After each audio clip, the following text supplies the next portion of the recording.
I never thought my quiet neighborhood in Ohio was hiding a secret. But everything changed when I heard screaming from the house next door at 3 a.m. What I saw that night, and what the police found later, will haunt me forever. If you're new here, my name is Jake, and this story happened back in 2019. Stay till the end. I lived in a small suburb outside of Columbus, Ohio, the kind of place where everyone knows everyone. Kids ride bikes until sunset. Neighbors wave from their porches. It was July 2019. Hot, humid. The kind of summer where you leave your windows open at night just to breathe. My house was a small 2-bedroom ranch. Next door lived Mrs. Peterson, 67 years old. Widow. She'd been there 30 years. Everyone on the block trusted her. She baked chocolate chip cookies for every block party. She watched my dog when I went out of town. She seemed harmless. Mrs. Peterson had this routine. Every morning at 7 a.m., she'd water her roses. Bright red roses. Perfect garden. Every Tuesday, she'd go to church. Every Thursday, grocery shopping at Kroger. She talked about her late husband, Harold. Died in 2010. Heart attack. She had no kids, no family nearby. She'd tell me, "Jake, you're like the son I never had." I'd shovel her driveway in winter, mow her lawn in summer. She'd pay me in cookies and stories. Looking back, the stories were weird.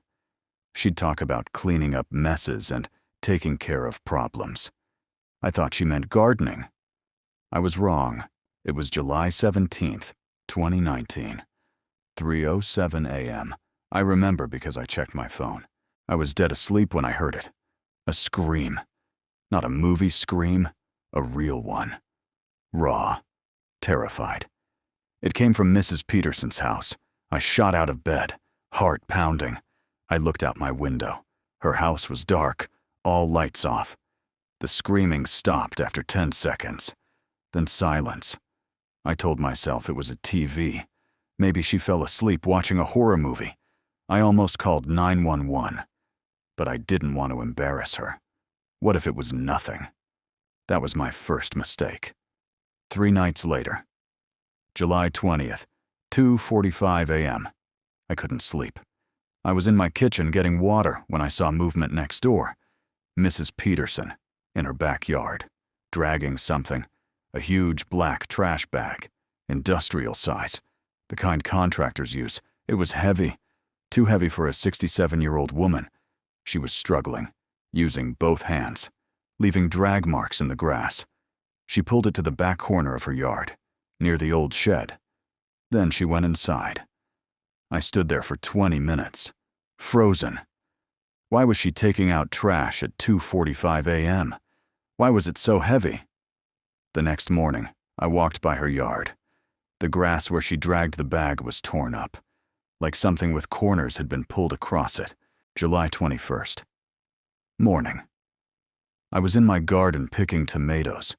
My garden borders her yard. Only a small chain-link fence separates us.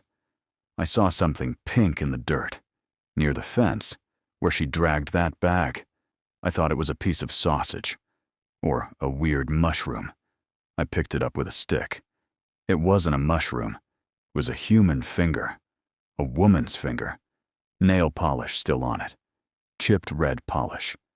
I dropped it, screamed, threw up in my tomatoes. My hands were shaking when I dialed 911. I said, I found a human finger in my garden. I think my neighbor. Police came in 6 minutes. 2 squad cars, then 4. Then the detectives. Then a van. They went to Mrs. Peterson's house. She answered the door in her bathrobe, smiling, holding a plate of cookies. Officers, what a pleasant surprise. Cookies. They asked to search her basement. She said, "Of course, dear." Nothing to hide. But there was. Detective Miller came out 20 minutes later. His face was white. He wouldn't look at me. They brought out 3 body bags that day, from her basement. Mrs. Peterson was arrested on the spot. No fight. No denial. She just kept asking if anyone wanted cookies. Later, I found out the finger in my garden belonged to a 24-year-old waitress, missing for 2 weeks. The other bodies were missing women from the last 8 years, all between 20 and 30. The basement had a freezer, plastic sheets, knives, and dozens of journals, detailing everything. Mrs. Peterson got life without parole in 2020. She died in prison last year. I sold my house 3 months later. I couldn't sleep there anymore. To this day, I still check my garden every morning. If you're watching from Ohio, comment Ohio below. Subscribe for more true stories from America. New video tomorrow. And remember, you never really know your neighbors. I'm Jake. Stay safe.